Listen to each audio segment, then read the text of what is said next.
السلام علیکم ورحمۃ اللہ وبرکاتہ۔ پیارے مسلمان بہن بھائیوں، سب کو بہت بہت مبارک ہو۔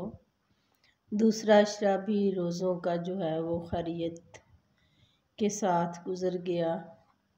اللہ تعالیٰ نے توفیق عطا فرمائی، میں نے آپ سب نے ہم نے روزے رکھ لیے۔ یقیناً اس عشرے میں جو ہے وہ بچوں کو بڑوں کو عید کا بھی انتظار ہوگا، لیکن ساتھ میں اس چیز کا جو ہے وہ افسردگی سی اور اداسی سی ہے کہ ماہ رمضان جو اتنی برکتوں والا ہے، اللہ تعالیٰ فضل اور خیر رکھے۔ پتہ نہیں اگلے سال ہم میں سے کس کی زندگی ہے اور کس کو نصیب ہے، اور ہم میں سے کتنے ہیں جو اصلاح علمی میں اس کی قدر ہی نہیں کر پائے کہ پتہ نہیں اگلے سال نصیب بھی ہونا یا نہیں۔ اللہ تعالیٰ وہ تمام کمیاں کوتاہیاں جو ہم سے ہو گئی ہیں معاف فرما دے۔ اللہ تعالیٰ اس کے نام اور اس کی برکت کے طفیل میں معاف فرما دے۔ باقی جو 10 دن رہ گئے ہیں انہیں اچھے سے گزارنے کی کوشش کریں۔ ہم تو ملازمت پیشہ لوگ ہیں، اعتکاف بیٹھنے کو بھی دل کرتا ہے ویسے بھی، لیکن نوکری کے ہاتھوں مجبور ہیں۔ تو جو افراد خود کو معتکف کر سکتے ہیں وہ کریں، اور جو نہیں کر سکتے وہ اپنے ارد گرد نظر دوڑائیں۔ دو اللہ کے بندوں کے درمیان صلح کروانا جو ہے وہ بھی مسجد میں ایک معتکف ہونے جیسا ثواب رکھتا ہے۔ کسی ضرورت مند بہن بھائی کی مدد کر دینا جو ہے وہ مسجد میں اعتکاف کی طرح کا ثواب رکھتا ہے۔ اور کچھ نہیں کر سکتے تو ایک دوسرے کے لیے دعا کر دیں، اس سے آپ کے حق میں خود ہی دعائیں جو ہیں وہ قبول ہو جاتی ہیں۔ اور فلسطین میں جو معصوم بچے ہیں، کتنی ماؤں کی گودیں ویران ہوئیں، کتنوں کے سہاگ اجڑ گئے۔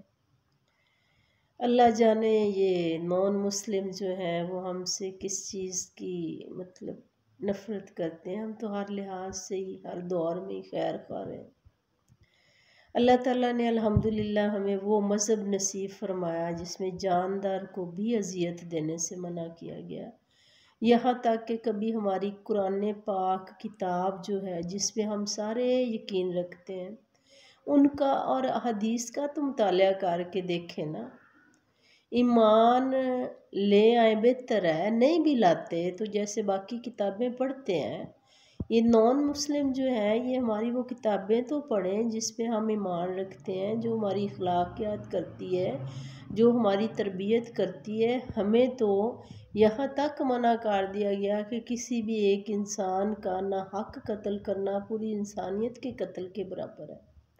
یہاں تک مسلمانوں کو حقوق العباد کا کہہ دیا گیا کہ اگر کسی کی بلا وجہ بے حرمتی کی جائے گی تو خانہ کعبہ کی بے حرمتی کے برابر ہے۔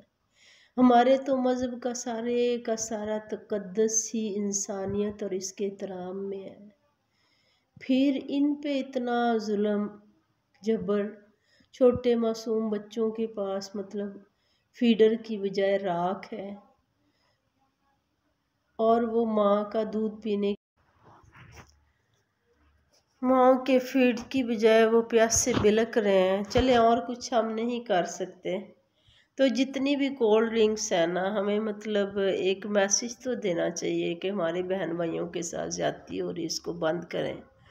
ہمیں تمام مصنوعات جو ہے نا جتنی بھی ہیں ہمیں ان کا بائیکاٹ جاری رکھنا ہے، تاکہ اگر وہاں نہیں ہم پہنچ سکتے تو ہم ان کے دکھ درد میں اس طرح سے شریک ہوں کہ جن چیزوں کی ارننگ سے ان کے اوپر ظلم ڈھائے جا رہے ہیں کم از کم ہم ان کا بائیکاٹ کر دیں۔